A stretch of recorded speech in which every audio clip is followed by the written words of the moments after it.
They did not consummate the marriage in private. That would have been mercy. What Byzantine emperors did to imperial brides on their wedding nights was designed not as intimacy, but as public ritual, a theatrical demonstration of power witnessed by dozens of officials, priests, and court functionaries who documented every moment.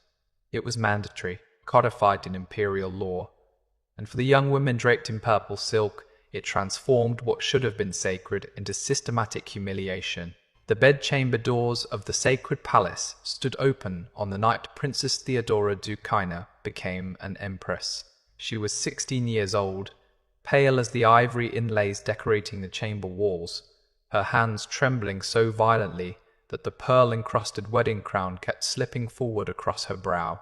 Incense smoke hung thick in the air, and frankincense meant to sanctify what was about to occur, but beneath it lingered something else.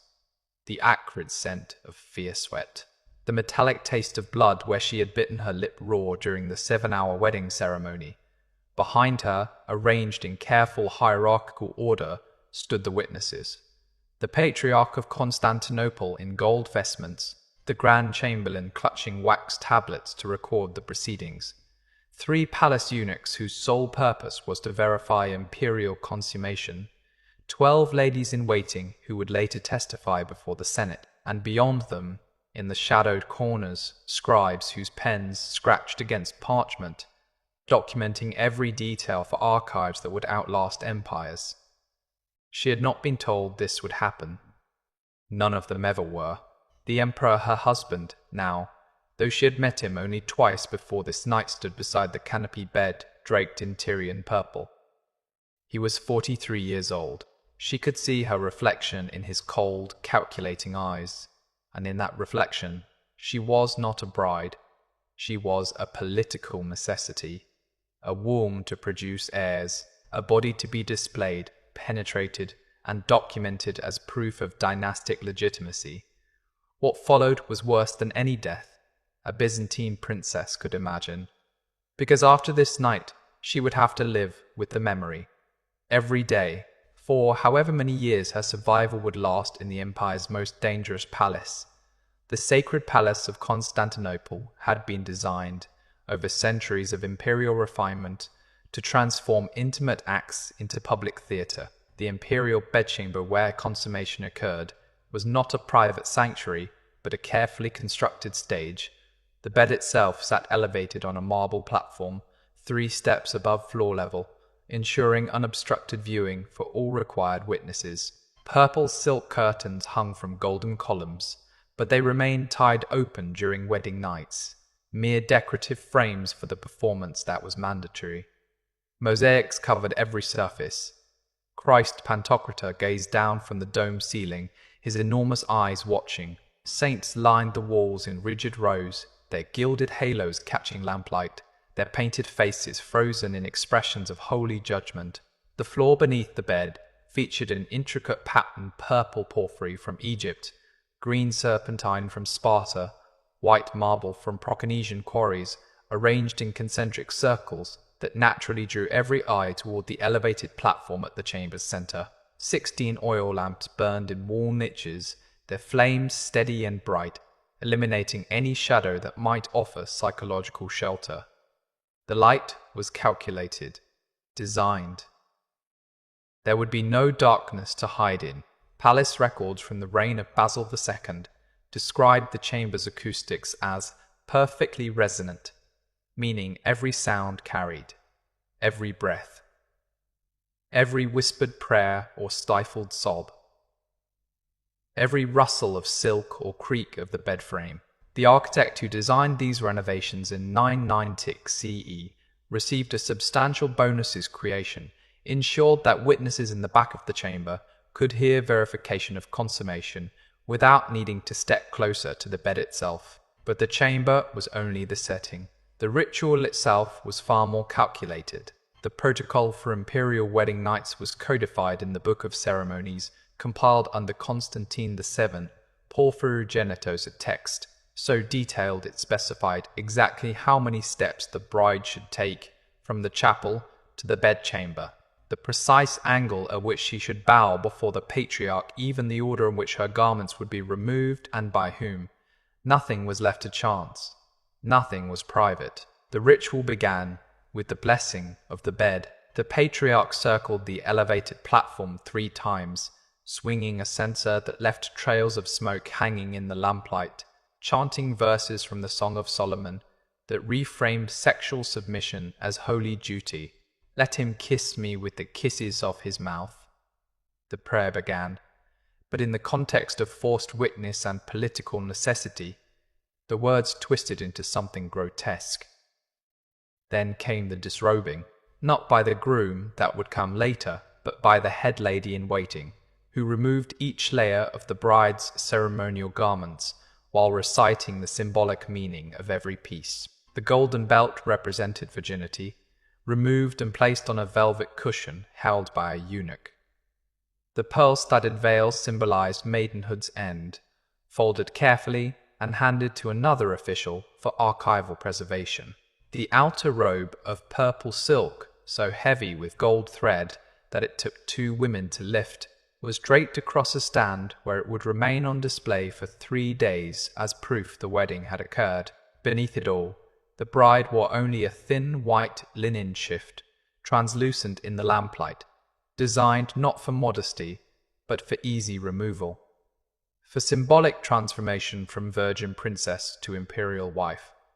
From person to vessel, Princess Anna Damascene, who endured this ritual in 1067, later wrote in a fragmentary journal discovered in a monastery library, "They stripped me as one would strip a corpse for burial. Methodically, without shame, I ceased to be human in that moment. I became empire property, no different than the purple silk they folded so carefully while my body stood exposed before strangers whose names I did not even know." The witnesses watched, the scribes recorded, and through it all, the bride was expected to remain silent, composed, grateful for the honor of becoming empress. What happened next was even more calculated. The consummation itself was not merely observed, it was verified through systematic documentation designed to eliminate any future dynastic dispute. Once the bride had been positioned on the bed by the attending ladies-in-waiting arranged on her back, arms at her sides, white shift pulled to her waist, the emperor would approach. The patriarch would recite a final blessing, his words echoing off mosaic-covered walls. "Be fruitful and multiply, and fill the earth with heirs of the purple." Then the witnesses would fall silent, watching.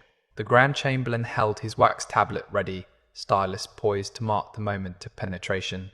The palace eunuchs stood at the foot of the bed, their role explicitly defined in court protocol, to observe the act closely enough to testify, if ever challenged, that consummation had definitively occurred, that the imperial line was legitimate, that the marriage was legally binding under both civil and ecclesiastical law.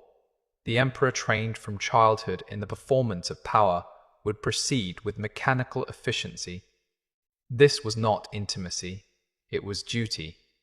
Theatre, a political act dressed in the trappings of sacred ritual, performed for an audience whose presence was meant to sanctify what was fundamentally violation. Byzantine court documents from the 11th century described brides who fainted during consummation, their unconscious bodies simply repositioned by attending eunuchs so the ritual could continue to its required conclusion. Others who wept were reprimanded afterward for displaying emotion inappropriate to imperial dignity. One princess, whose name was deliberately erased from official records after she screamed during the act, was confined to a convent the following morning. Her marriage annulled, her family disgraced, her existence wiped from dynastic memory as punishment for her failure to perform submission gracefully. The event typically lasted between 15 and 30 minutes, according to testimony preserved in ecclesiastical court records, not because the act itself required such duration, but because the verification process demanded thoroughness. The patriarch needed to observe enough to certify before God. The eunuchs needed to witness enough to testify before the Senate. The ladies-in-waiting needed to inspect the bedsheets immediately afterward for the blood that would be displayed publicly the following morning as proof of virginity lost and imperial legitimacy secured. When it finally ended, the emperor would rise, dress, and depart.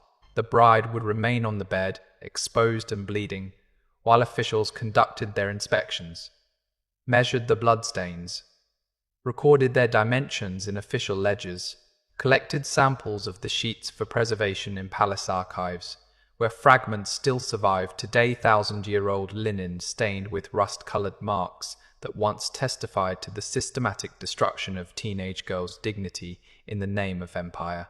But the ritual did not end even then. Dawn brought no privacy, no recovery, no merciful solitude.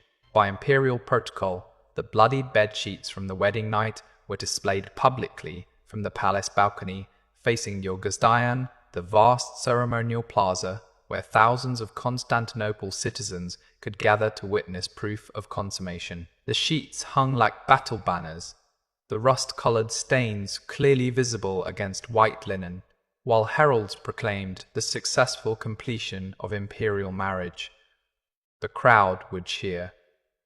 Church bells would ring across the city, and inside the palace the new empress, bruised, bleeding, traumatized from the previous night's public violation, would be dressed in fresh purple silk and paraded through the palace complex to receive the congratulations of court officials who had watched her degradation hours earlier. She was expected to smile, to bow gracefully, to accept blessings and well wishes as though the previous night had been a joyful intimacy rather than systematic humiliation witnessed by dozens. Any display of distress was interpreted as rejection of imperial honor, a political liability that could endanger not just the bride herself, but her entire family's position at court. Archaeological excavations of palace servant quarters in 1964 uncovered fragments of letters exchanged between ladies-in-waiting during the reign of Constantine IX. One letter, partially preserved, describes a wedding night in chilling detail. The girl child, for she was only 14, blebbed so profusely that 3 sets of sheets were required. Still, they displayed the first, most heavily stained, while she lay fevered in the women's quarters, too damaged to walk. By afternoon she was dressed and presented at court, her face painted white to hide the pallor, her steps supported by attendants on either side. She smiled as commanded. She thanked the courtiers for their blessings. And that night alone, finally in her private chambers, she tore every pearl from her wedding crown and threw them one by one into the palace cisterns where they remained still, offerings to whatever gods might pity what Christian ritual had destroyed. But the public display served its purpose. Across the empire, from Antioch to Thessalonica,